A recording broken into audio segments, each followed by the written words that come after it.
When federal records fail to mention an entire family's existence, three possibilities exist: a bureaucratic error, a deliberate omission, or something that should never have been discovered.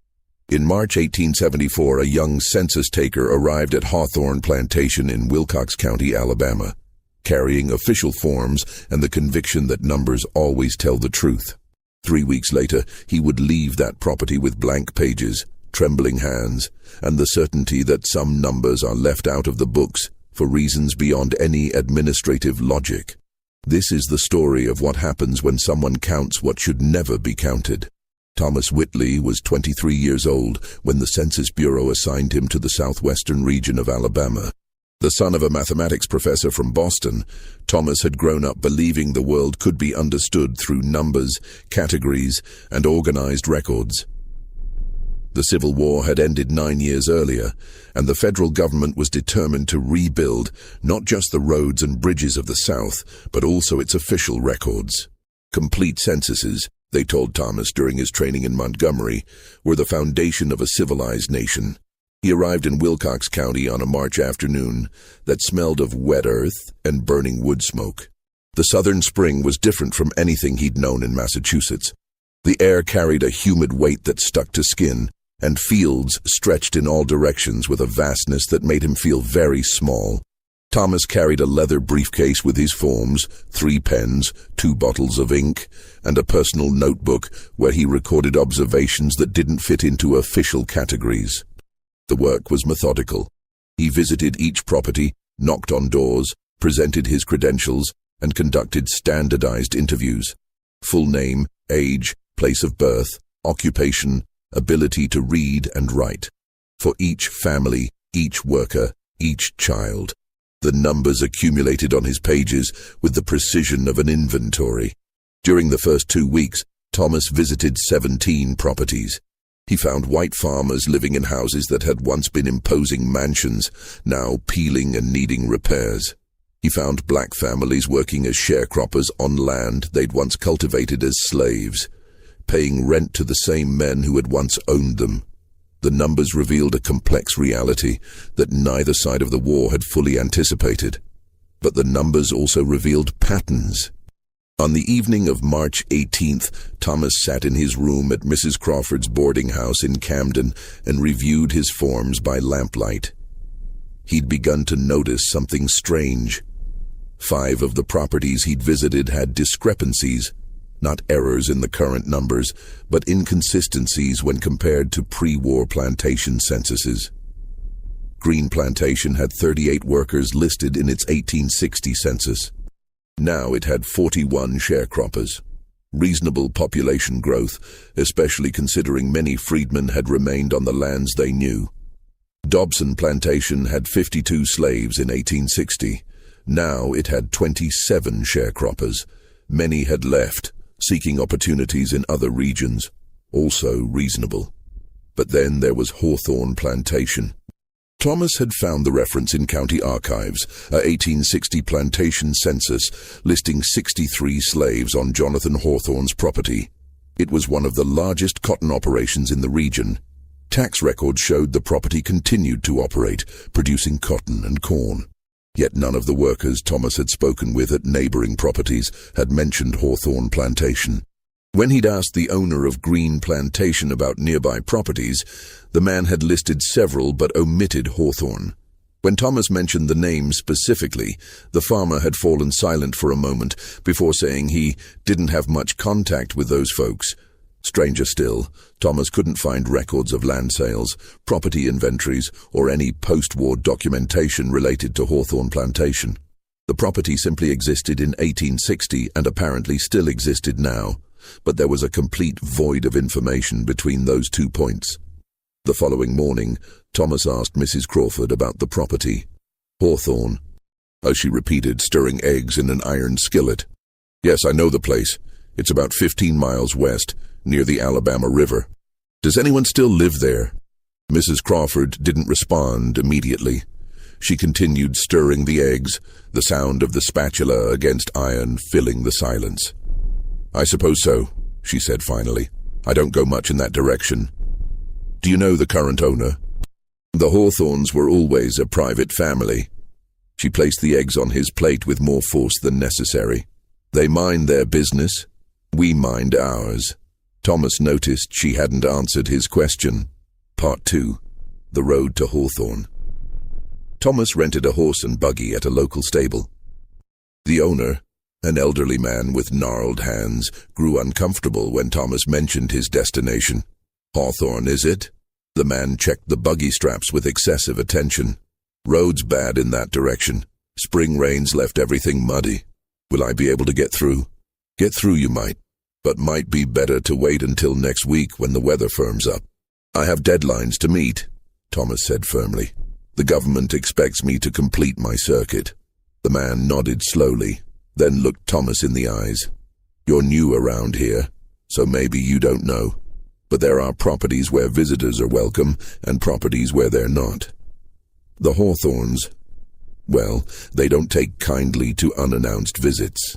I'm a federal officer conducting a mandatory census, Thomas replied, his voice taking on the formal tone he used when he felt his authority being questioned. I'm not asking permission. The man said nothing more. The road west was exactly as bad as advertised. The buggy moved slowly through trails that oscillated between dry dust and sticky mud, passing abandoned fields where wild cotton grew in ghostly rows. Thomas passed 3 smaller properties, all showing signs of occupation, but no visible activity. Smoke rose from chimneys, clothes dried on lines, but he saw no people. After 4 hours, the road narrowed until it became little more than 2 wheel tracks winding between pine trees. The vegetation grew denser, rows of ancient trees creating a canopy that blocked the afternoon sun. The temperature dropped, and Thomas realized he could see his breath in the air. Then the forest opened, and he saw Hawthorne Plantation for the first time. The main house rose at the end of an oak-lined avenue. It was a large 2-story structure, antebellum style, with white columns at the front. But something was wrong with it. It took a moment for Thomas to identify what bothered him. The house was perfectly maintained. There was no peeling paint, rotting wood, or broken windows. In a region where even the wealthiest properties showed signs of post-war deterioration, this house looked recently painted. Beyond the main house, Thomas saw the quarters, the slave cabins, now presumably occupied by free workers. There were at least 20 visible structures arranged in 2 orderly rows. Smoke rose from some chimneys. In the distance he could see fields prepared for planting, barns, and a structure that appeared to be a smokehouse. But as with the properties he'd passed on the road, there were no visible people. Thomas guided the buggy down the avenue. The only sound was the clop, clop, clop of horse hooves and the creak of wheels. He expected someone to appear, a worker coming from the fields, a child running from the house, a dog barking, but nothing moved except the oak leaves in the wind. He stopped the buggy in front of the main house and climbed down. His boots made 2 loud noises on the wooden porch steps. The front door was solid oak with a brass knocker shaped like a lion's head. Thomas knocked 3 times. For a long moment nothing happened. He was about to knock again when he heard footsteps from the other side. The door opened. A white man of approximately 50 years stood in the threshold.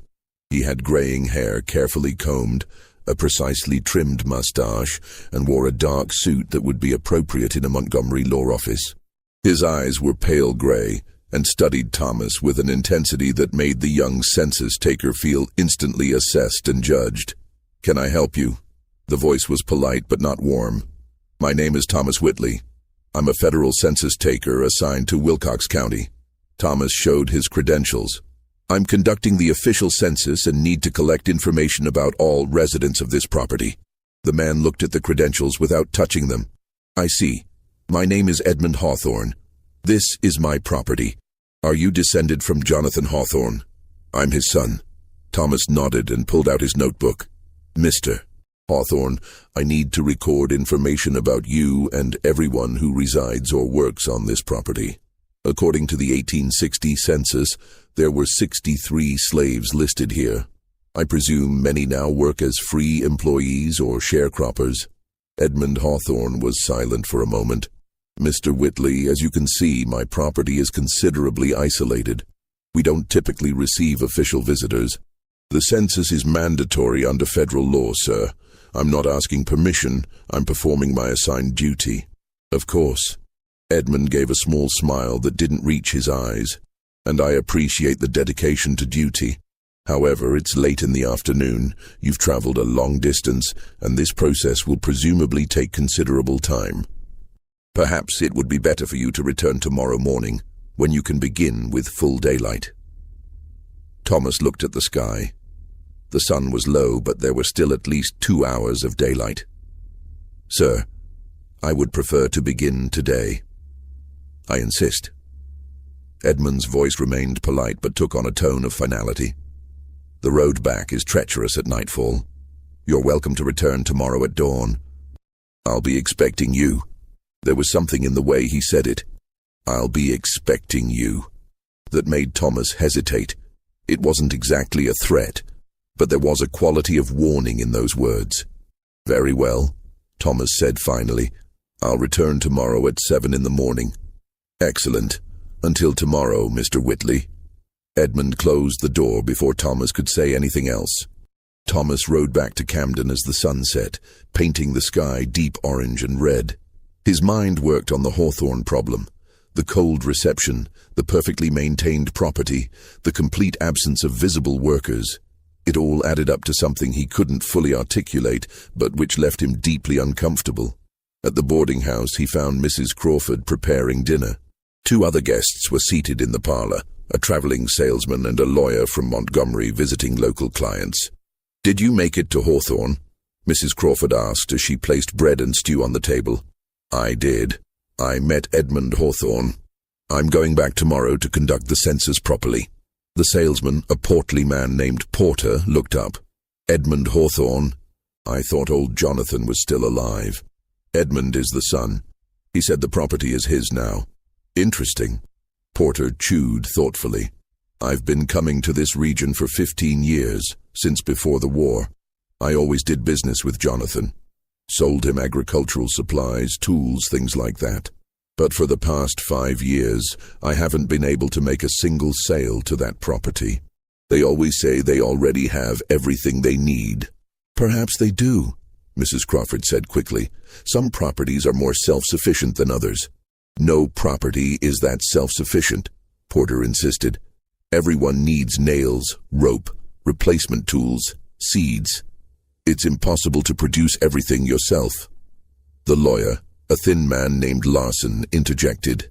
"I've worked on several property cases in this county over the past 2 years. Inheritance issues, boundary disputes, title transfers. It's remarkable that I've never come across any legal documents related to Hawthorne Plantation. No recorded deeds, no filed wills, no property litigation. For a property of that size, that's highly unusual. Maybe they just avoid legal troubles," Mrs. Crawford suggested, but her voice sounded strained. Thomas seized the opening. "Mrs. Crawford, you mentioned the Hawthornes were always a private family. How long have they owned that land?" She hesitated. "Jonathan Hawthorne built that house in the 1830s, I believe. 40 years ago, maybe more. And did you know his family? His wife? His children? I saw Mrs. Hawthorne a few times years ago. She was a quiet woman. Didn't socialize much." Mrs. Crawford began collecting plates despite everyone still eating. "And as for the children, well, like I said, they kept the children out of the public eye." "Children," Thomas repeated. "Did Edmund mention other family members?" "I didn't ask. But in the 1860 census, Jonathan Hawthorne is listed with a wife and 3 children. Edmund would be one of them. There must be at least 2 more." Mrs. Crawford didn't respond. She carried the plates to the kitchen, and the sounds of dishes being washed filled the uncomfortable silence. Larson, the lawyer, looked at Thomas with renewed interest. "Are you saying you can't find records of the family after 1860? "I can't find anything. No tax records specifying how many residents, no documentation about the transition from slave to free labor, no worker lists, nothing. The property exists, apparently still produces crops, but it's as if the people living there simply aren't being counted. Counted by whom? Porter asked. By anyone. Not by the county, not by the state, not by the federal government. It's as if 63 people simply disappeared from paper. The silence that followed was broken by Mrs. Crawford returning from the kitchen. Gentlemen, I believe it's getting late. I have to wake up early tomorrow. It was clearly a dismissal, but Thomas had one last question. Mrs. Crawford, if I could ask, when was the last time you actually saw anyone from Hawthorne Plantation? Not heard about them, but saw them personally. She stood in the kitchen doorway, her back turned to them. I'm not sure, it's been a while. A year? 5 years? More. Her voice was low. I haven't seen anyone from that property in over 10 years, maybe more. No one comes to town, no one goes to church, no one does business. It's like you said, Mr. Whitley. It's as if they're not being counted. But some things, she turned to look at him, and her eyes held an expression Thomas couldn't read, aren't counted for a good reason. She went to her room and closed the door. Thomas slept poorly that night. His dreams were filled with census pages where numbers kept changing whenever he looked at them. 63, then 42, then 17, then none. Blank spaces where there should be names. He woke before dawn, dressed quickly, and left the boarding house before Mrs. Crawford woke. He didn't want more conversations that might make his determination waver. The road to Hawthorne was shrouded in morning fog. The horse moved at a steady pace, its breath creating clouds in the cold air. Thomas passed the abandoned properties again, and this time noticed something he'd missed the day before. There were recent wheel tracks in the road, as if several wagons had passed recently. But in which direction? It was impossible to tell. He arrived at Hawthorne's Oak Avenue at 7:15. The sun was rising, casting long, golden rays through the trees. The main house looked different in morning light, less imposing perhaps, but also more real. Smoke rose from the chimney. Thomas grabbed his briefcase with the census forms and walked to the front door. This time Edmund Hawthorne opened before he could knock, as if he'd been waiting right behind the door. Mr. Whitley, punctual as expected, please come in.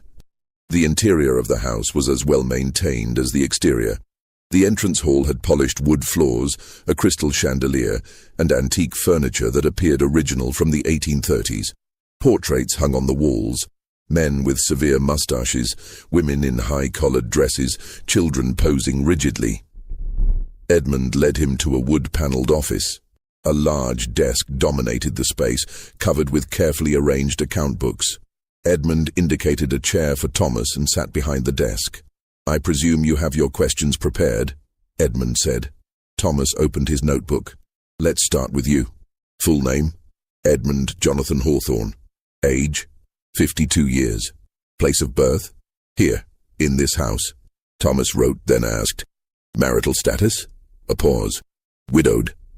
Children? None. Occupation? Landowner and farmer. Can you read and write? Yes. Thomas continued through the standard questions, and Edmund answered each with the same concise precision. But when Thomas asked about other residents of the house, Edmund hesitated for the first time. Other residents, he repeated. Yes. The 1860 census lists your father, Jonathan Hawthorne, your mother, Sarah, and 3 children, presumably you and 2 siblings. Where are they now? My father died in 1862. My mother died in 1865. My 2 brothers no longer live here. They left the property? Yes. And where did they go? We don't maintain correspondence. Thomas noted this, though it seemed strange. What about other family members, cousins, uncles, dependents? There's no one else in the main house. And the workers? The 1860 census lists 63 slaves on this property. How many remained after emancipation? Edmund became very quiet. His fingers drummed once on the desk, a movement so brief Thomas almost missed it. None. None? Thomas looked up from his notes. Mr. Hawthorne, I saw the quarters outside. I saw smoke from chimneys. I saw fields prepared for planting. Someone is working this land. You asked how many remained after emancipation, and I answered honestly, none. All who were here in 1865 left. Then who works the property now? I hired new workers. How many? The number varies. I need an exact number, Mr. Hawthorne. That's what I'm here for. Edmund stood and walked to the window. He looked out for a long moment, hands clasped behind his back. When he spoke, his voice was carefully controlled. Mr. Whitley, I must make a confession. I don't keep complete records of my workers. Some come seasonally, work for a few weeks or months, and then move on. It's difficult to maintain precise count. It's unusual for an operation of this size not to keep payroll records. Perhaps. But I value privacy, and many who work here value it as well. They prefer informal arrangements. Thomas felt his frustration growing. Mr. Hawthorne, I'm not here to judge your business arrangements, but the federal census is mandatory. I need to count every person who resides or works regularly on this property. If you refuse to cooperate, I'll be forced to report that refusal to federal authorities.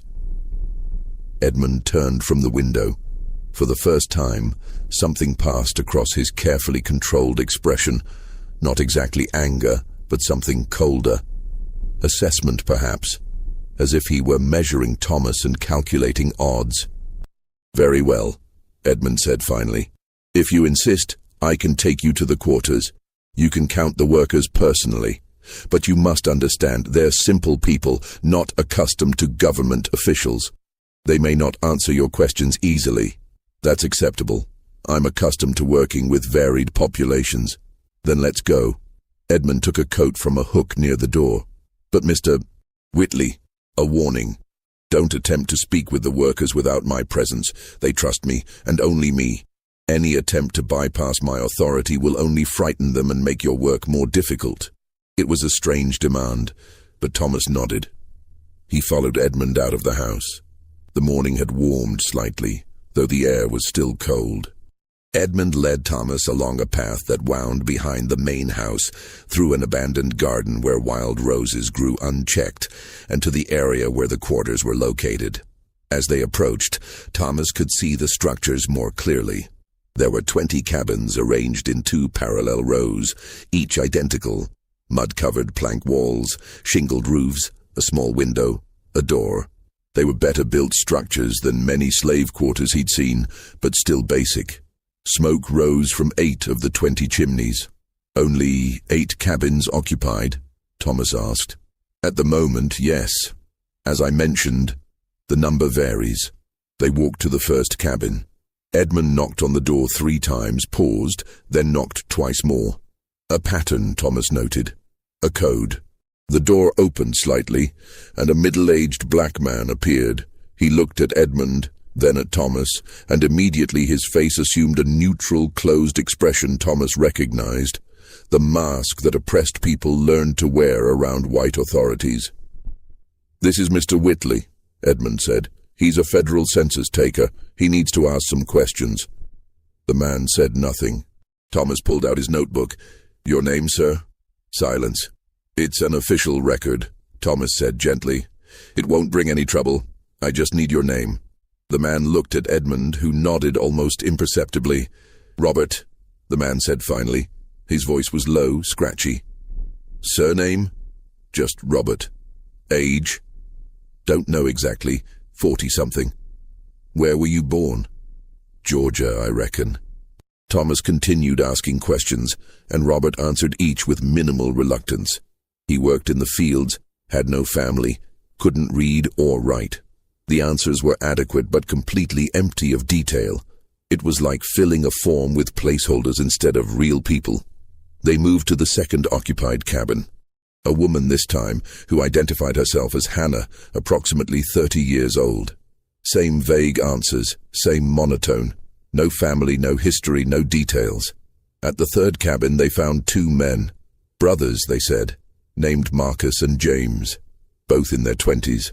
Both with the same carefully empty non-answers. By the fourth cabin a pattern was forming. All the workers were black. All claimed to have arrived in recent years. None had family connections on the property. None had specific stories about where they came from or why they came to Hawthorne. None maintained contact with the outside world. And something else Thomas was beginning to notice. They all looked tired. Not the normal tiredness of hard agricultural work, but something deeper. Exhaustion in the eyes, weight in the shoulders, a quality of heaviness that seemed to infuse every movement. At the fifth cabin, they found a family, a man, a woman, and 2 children. The man identified himself as Samuel. When Thomas asked about the children, Samuel hesitated for a long time before answering. "This is Jacob, he's 8. This is Mercy, she's 6. The children stood behind their mother, looking at Thomas with wide eyes. He smiled at them, trying to be reassuring. "Do you go to school?" Before the children could answer, Edmund intervened. "There's no school close enough. The children help with light tasks on the property." Thomas looked at the children again. There was something about their faces that disturbed him. It took a moment to identify. It was the lack of expression. Children should be curious, excited, scared, something. But these children looked at him with the same empty gaze as the adults. They visited the 3 remaining occupied cabins. More solitary workers, more empty answers. When they finished, Thomas had 8 adults and 2 children listed on his forms. 10 people total. 10 people working a property that once employed 63. "Is that it?" Thomas asked when they returned to the open area between the rows of cabins. 10 people manage this entire operation? I said the number varies. More will come when planting season is in full swing. What about the 12 empty cabins? When were they last occupied? I don't keep such detailed records. Thomas looked at Edmund, trying to read the older man's expression. There was something wrong here. Deeply wrong, but he couldn't articulate exactly what. The workers weren't visibly injured or abused. They didn't appear to be working in chains. But there was a quality around them, an atmosphere Thomas couldn't name. "Mr. Hawthorne, I need to ask a direct question. Are these workers free to leave if they choose?" Edmund smiled coldly. "Mr. Whitley, slavery was abolished. Everyone here is legally free. If they wanted to leave, they could do so. Then why don't they leave? Where would they go? They have shelter here, food, work. The outside world is harsh for people without resources or connections. They choose to stay because it's their best option." It was a reasonable answer, perfectly logical. So why did Thomas feel like he'd just heard a lie? Edmund started to lead him back to the main house, but Thomas stopped. "I also need to see your agricultural structures, barns, equipment sheds, outbuildings, to have a complete record of the property." "Is that necessary for a population census?" "Complete property record, yes." Edmund hesitated, then nodded. "Very well. The main barns are that way." They walked across fields toward a complex of wooden structures. The larger barn was 3 stories, the kind built to store large quantities of cotton and tobacco. Next to it was a smaller barn, a workshop, and what appeared to be a smokehouse.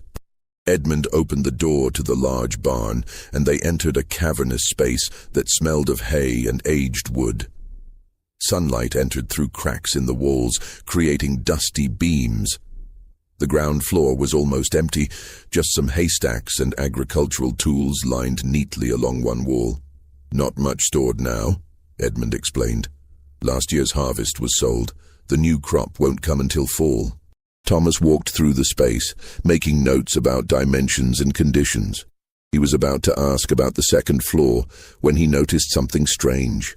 On the back wall of the barn there was a row of hooks, the kind used to hang harnesses, ropes, and equipment. But only half the hooks had anything hanging on them. The others were empty but showed clear marks of recent use. Indentations in the wood where something heavy had hung for a long time. And beneath those empty hooks, on the packed dirt floor, there were dark stains. Thomas knelt to examine them more closely.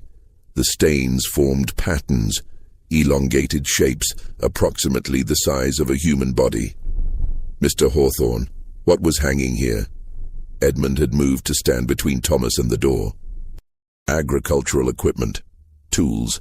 We move things as needed." These stains look old, as if something had been here for years and dripped something onto the floor.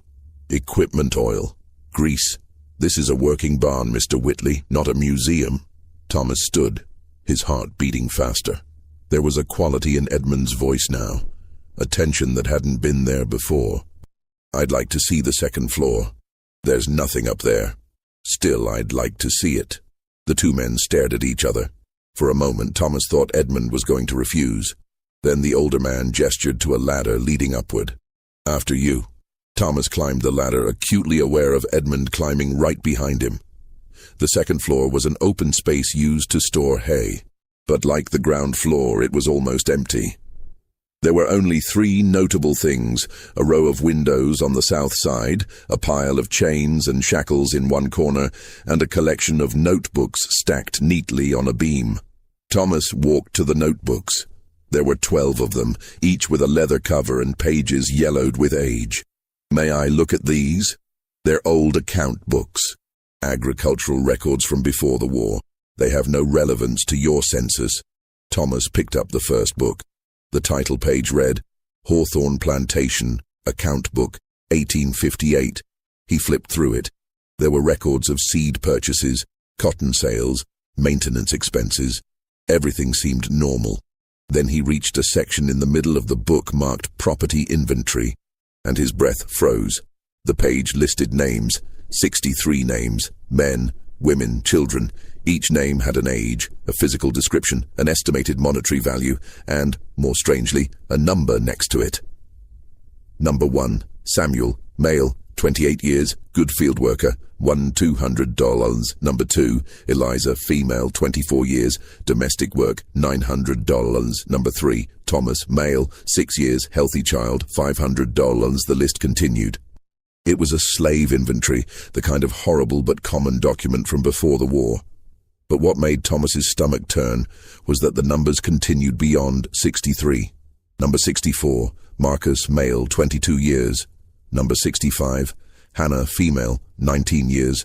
Number 66, Jacob, male, 5 years. And the numbers kept going, 67, 68, 69, up to 84.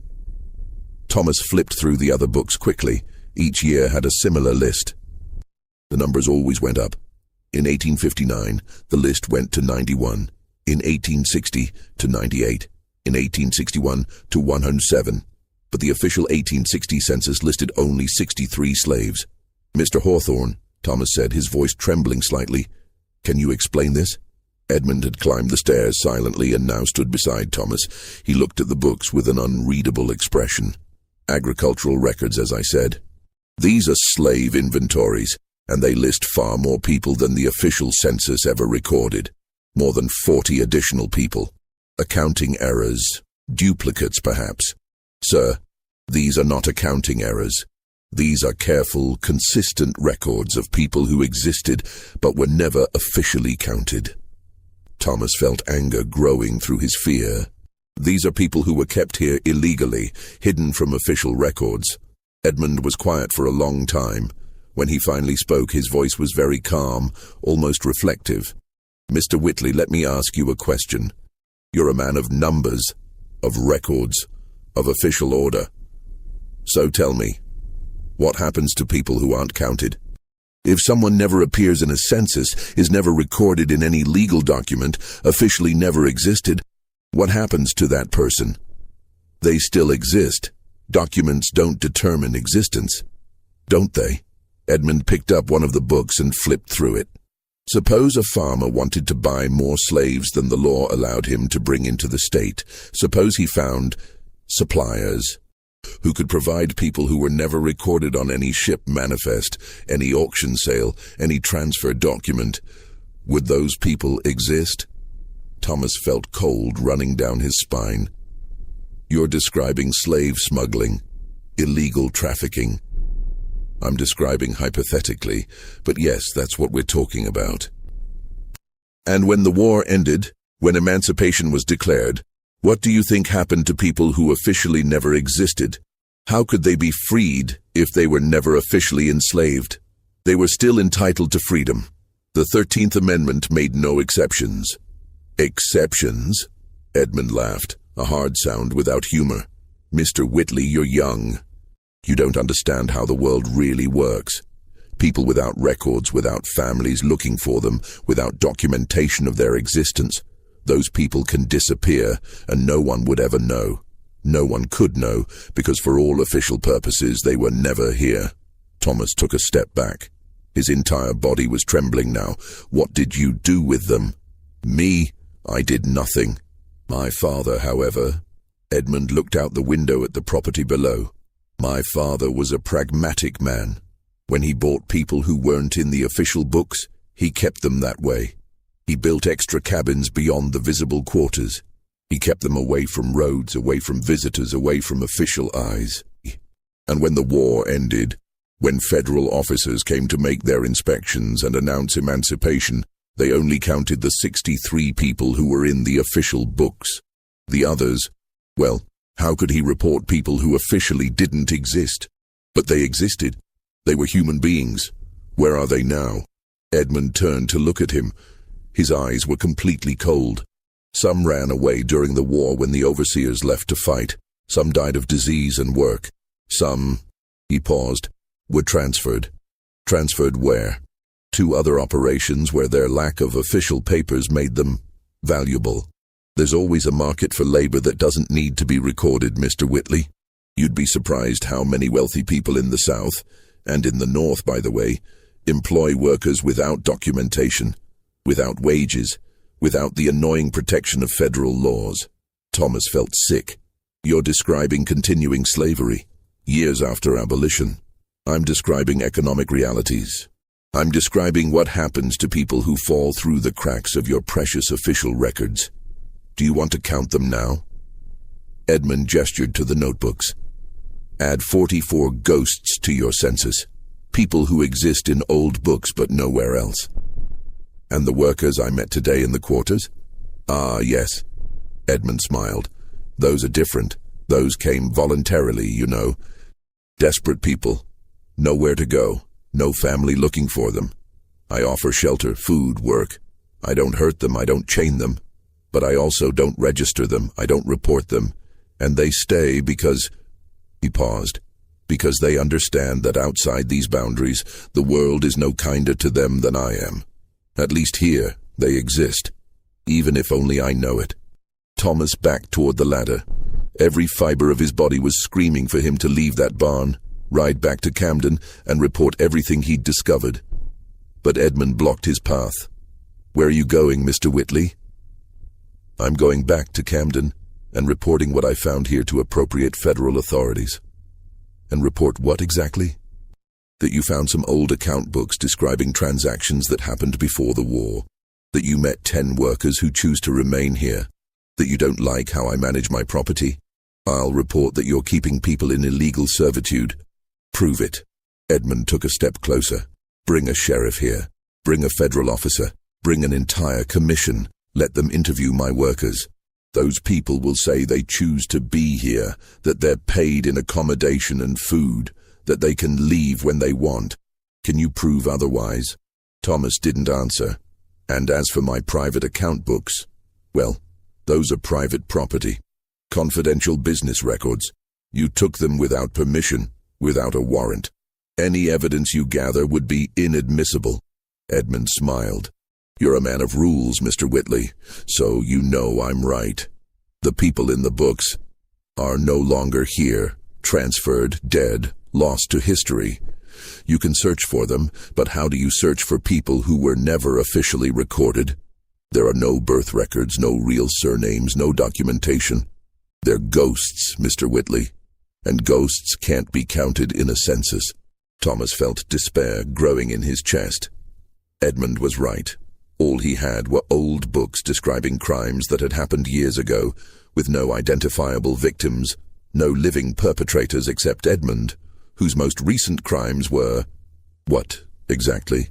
Employing people without registering them. Running an informal agricultural operation. These weren't crimes that underfunded federal authorities would prioritize, especially against a wealthy white landowner in a region still resisting reconstruction. Then let me go, Thomas said. Of course. Edmund moved away from the ladder. "You're free to leave at any time. Complete your census, return to Camden, report whatever you want. But consider this. How many other places like this exist? How many other properties have hidden quarters and double books? How many people live uncounted across the South? You can report one property, but can you stop the system? Can you account for everyone who's fallen through the cracks?" Thomas descended the ladder without answering. He crossed the barn, stepped out into the sunlight, and walked quickly back to where he'd left his buggy. Edmund followed at a casual distance, unhurried. At the buggy, Thomas grabbed his reins with trembling hands. Edmund stood beside it, looking up with an almost paternal expression. "One last thing, Mr. Whitley. You came here to count people. You counted 10. That's your official answer. If you try to report anything else, you'll discover there's no evidence to support it. The books you saw, you won't be able to find them again. The workers you met, they'll confirm they're here by choice. And as for any other people, well, as we've already established, people who were never counted can't be uncounted." He patted the side of the buggy. "Have a safe trip back." Thomas rode back to Camden in a daze. His mind spun through what he'd discovered, trying to find some action he could take, some authority who would listen. But the more he thought, the more he saw the truth in Edmund's warning. What could he actually prove? When he arrived at the boarding house, it was already late afternoon. Mrs. Crawford looked at his face and immediately made strong tea. "Didn't go well, I imagine." "No." Thomas sat heavily at the kitchen table. "Mrs. Crawford, what do you know about Hawthorne Plantation?" "The truth this time." She sighed and sat across from him. "I know what everyone knows, but what no one says. Jonathan Hawthorne trafficked slaves illegally. Not the ones who came through normal channels, but ones who were smuggled. Africans brought directly long after the slave trade was banned, children bought from foreign states, people stolen from small farms, and sold without documentation. He kept them hidden, unreported, working on parts of his property that visitors never saw. Why didn't anyone report him? To whom? Before the war, slavery was legal. What authority would care if he had more slaves than he reported in his census? He paid taxes on 63. That was all that mattered officially.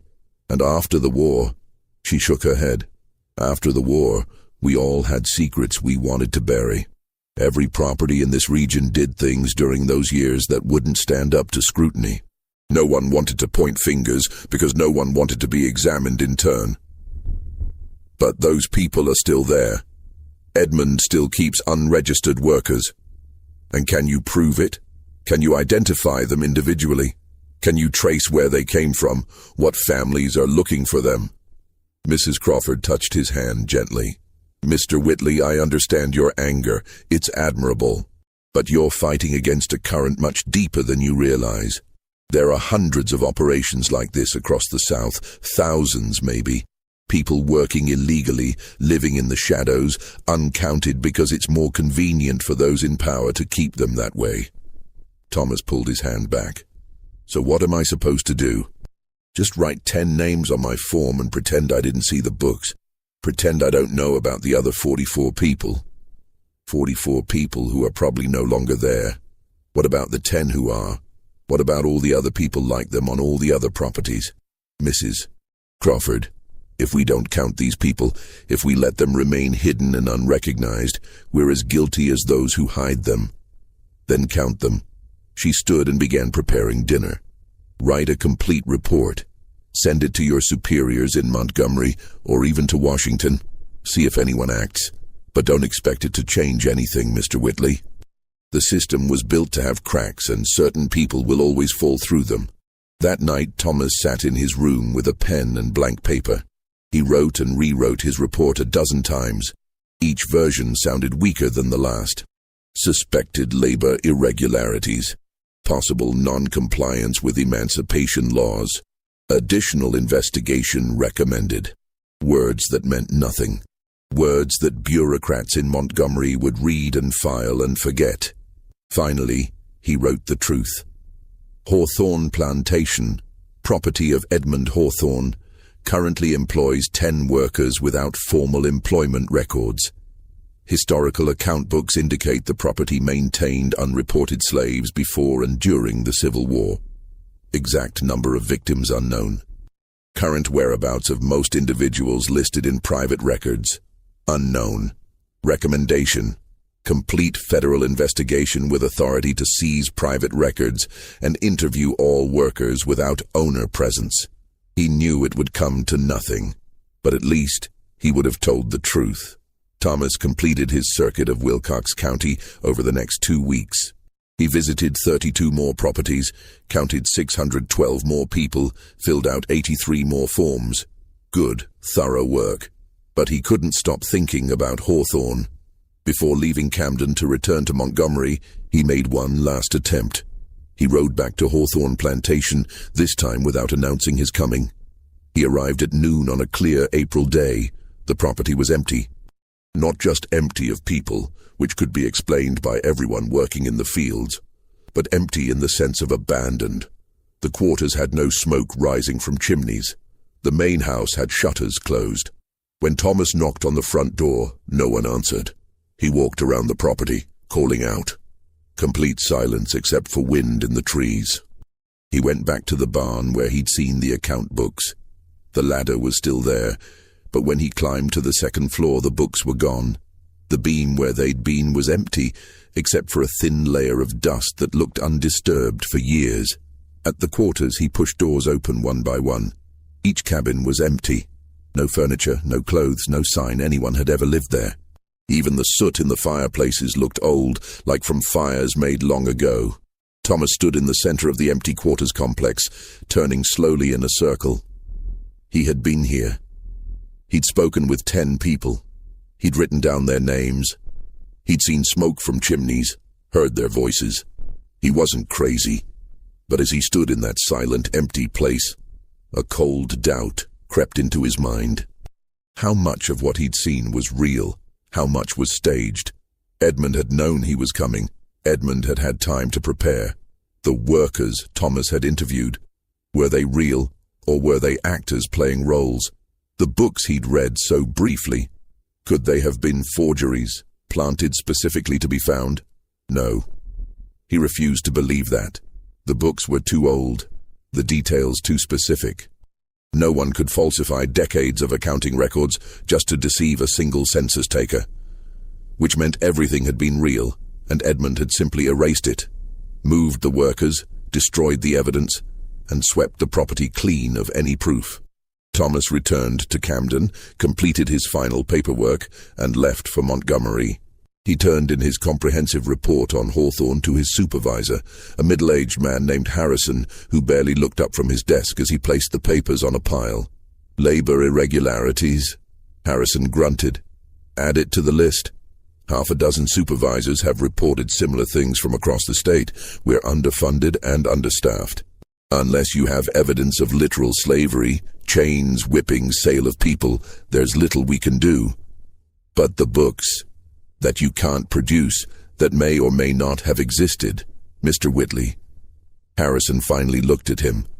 I understand your frustration, I really do.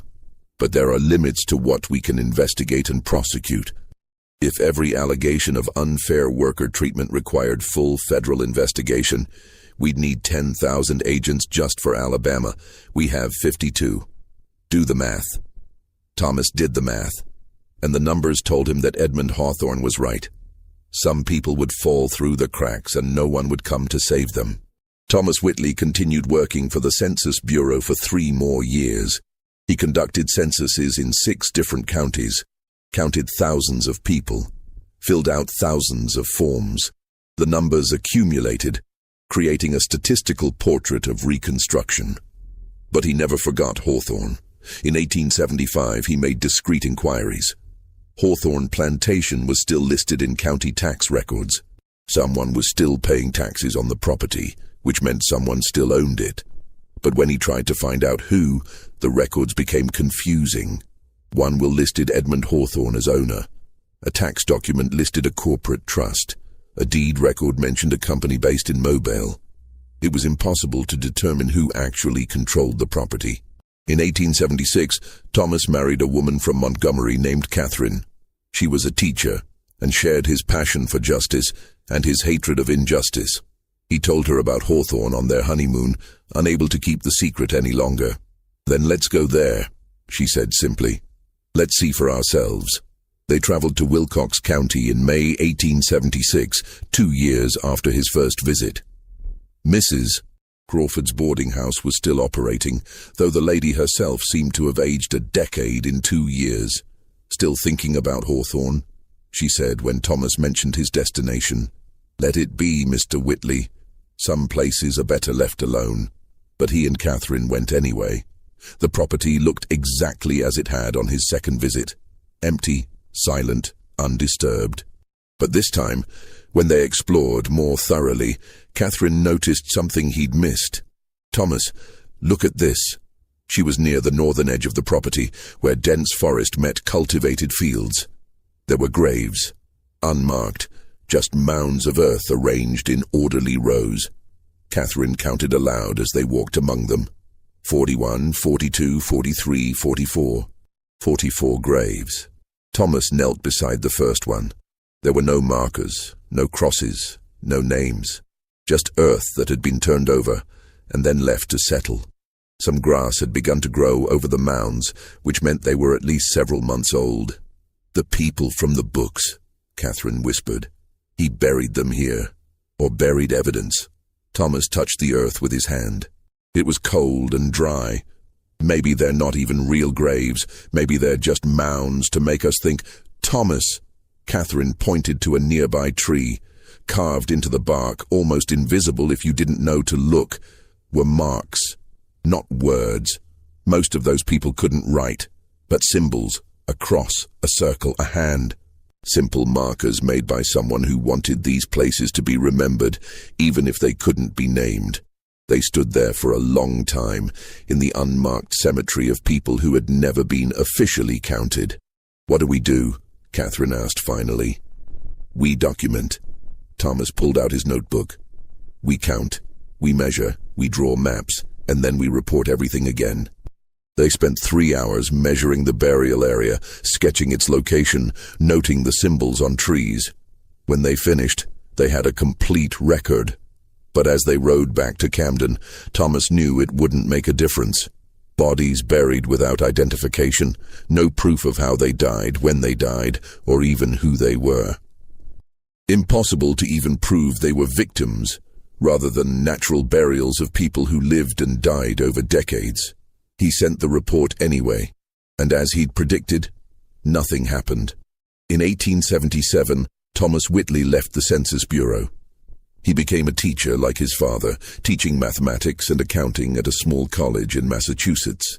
He taught generations of students about the importance of accurate records, complete documentation, and honest accounting. But he also taught them about the limits of numbers. "Numbers," he would tell his classes, "can only count what we allow them to count. Every census, every statistic, every official record is a choice about who to include and who to exclude. And the people who are left out of those counts often disappear completely from history." He never mentioned Hawthorne specifically, but every time he taught his students how to conduct population surveys, he warned them to look for the cracks, to ask not just who was being counted, but who might not be. Hawthorne Plantation remained on tax records until 1883, when it was apparently sold. The new owner subdivided the property into smaller lots and sold them to small farmers. The main house was demolished in 1885. The quarters were burned. The fields were plowed again and again, erasing any trace of their previous configuration. And the graves? If the new owners found them, they never mentioned it. Over time, the forest grew back, covering the area where Thomas and Catherine had made their measurements. In 1920, 46 years after Thomas's visit, a complete federal census of Wilcox County, Alabama, made no mention that a Hawthorne plantation had ever existed. The land had been redistributed, renamed, reconfigured. History was buried under layers of new stories. The people who lived there, worked there, and died there disappeared from all official records. They became exactly what Edmund Hawthorne had predicted, Ghosts who could never be counted because they officially never existed, but Thomas Whitley remembered. And in his personal files, kept in a locked metal box in his office until his death in 1932, there was a set of documents. Census forms with 10 names: Robert, Hannah, Marcus, James, Samuel and his family. Maps of a cemetery of 44 unmarked graves. Notes about account books that listed 107 people where official records showed only 63. His daughter found these documents while sorting through his estate. She read through them, trying to understand why her father had kept these papers for almost 60 years. In the end, she made a decision. She donated them to the National Archives in Washington, D.C., with a note: the family that never appeared in any plantation census, counted only once by a man who believed every person deserved to be remembered. The documents remained archived, uncatalogued and unknown, for 4 more decades. When they were finally discovered by researchers in the 1970s, they led to a re-examination of census records across the South. Scholars began looking for other discrepancies, other properties where the numbers didn't add up, other families who never appeared in official records. They found hundreds, perhaps thousands, people who lived, worked, suffered, died, and left zero official evidence of their existences. People whose names were never written in family Bibles, whose births were never registered, whose deaths were never publicly mourned. People who fell through the cracks that Thomas Whitley had tried to expose, and even now, more than a century later, we still don't know how many there really were. We still can't count them, because the systems designed to count people were built with intentional cracks, places where certain lives could disappear without a trace. Hawthorne Plantation no longer exists, but the principles that allowed its existence, the belief that some people can be kept uncounted, unrecorded, unrecognized, those principles still echo through the systems we build. And somewhere, in every census, in every statistic, in every official record, there are still cracks. There are still families that never appear. There are still people who aren't counted. And perhaps, just perhaps, if we pay enough attention to the numbers that aren't there, we'll finally begin to see the whole truth that's been hidden in plain sight for so long.